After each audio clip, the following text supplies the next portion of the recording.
नदी के किनारे एक छोटा सा बच्चा खेल रहा था।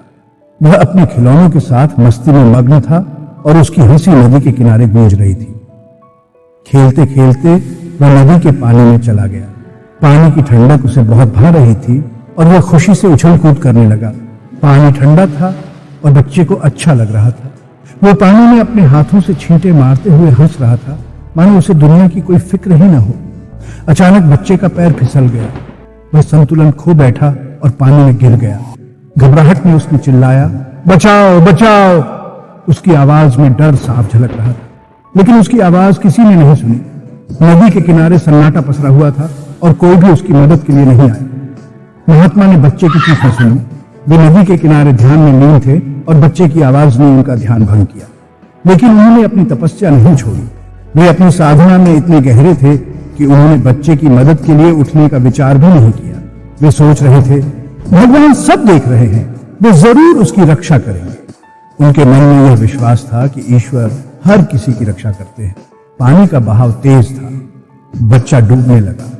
उसकी छोटी छोटी बाहें पानी में संघर्ष कर रही थी और उसकी चीखें धीरे धीरे कमजोर पड़ने लगी।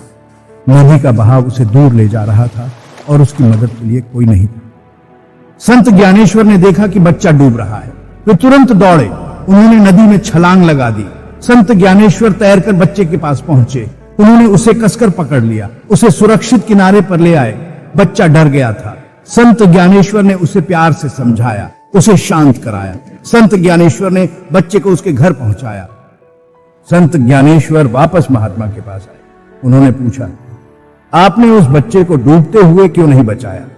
महात्मा ने कहा, मैं भगवान की पूजा कर रहा था, मैं अपनी तपस्या नहीं छोड़ सकता था। संत ज्ञानेश्वर ने कहा, गरीबों और दुखियों की सेवा करना ही सच्ची पूजा है। महात्मा को अपनी गलती का एहसास हुआ।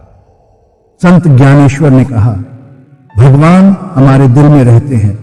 संत ज्ञानेश्वर का यह कथन हमें यह समझाता है कि ईश्वर की उपासना केवल मंदिरों और पूजा स्थलों में ही नहीं होती, बल्कि हमारे दिलों में भी होती है। जब हम अपने दिल की गहराइयों में झांकते हैं तो हमें ईश्वर का साक्षात्कार होता है। जो दूसरों की सेवा करता है वह भगवान की सेवा करता है। यह विचार हमें यह सिखाता है कि सेवा का महत्व कितना बड़ा है। जब हम किसी जरूरतमंद की मदद करते हैं तो हम वास्तव में ईश्वर की सेवा कर रहे होते हैं। सेवा का यह भाव हमें अपने जीवन में अपनाना चाहिए। महात्मा ने संत ज्ञानेश्वर की बातों को ध्यान से सुना। महात्मा गांधी, जो स्वयं एक महान संत और विचारक थे, उन्होंने संत ज्ञानेश्वर के इस संदेश को अपने जीवन में उतारा। उन्होंने समझा कि सेवा का मार्ग ही सच्चा मार्ग है। वे समझ गए कि सेवा से बड़ा कोई धर्म नहीं है। ये एक ऐसा सत्य है जिसे हमें अपने जीवन में अपनाना चाहिए। सेवा का महत्व समझने के बाद महात्मा गांधी ने अपने जीवन को सेवा के लिए समर्पित कर दिया। इस घटना से हमें यह सीख मिलती है कि हमें हमेशा दूसरों की मदद करनी चाहिए। जब हम दूसरों की मदद करते हैं तो हम न केवल उनकी जिंदगी को बेहतर बनाते हैं, बल्कि अपनी आत्मा को भी शुद्ध करते हैं। सेवा का यह भाव हमें अपने जीवन में हर दिन अपनाना चाहिए। सेवा ही सच्ची पूजा है। यह एक ऐसा संदेश है जिसे हमें हमेशा याद रखना चाहिए। सेवा के माध्यम से ही हम ईश्वर के करीब पहुंच सकते हैं। ये संदेश हमेशा याद रखें। सेवा का महत्व कभी न भूलें।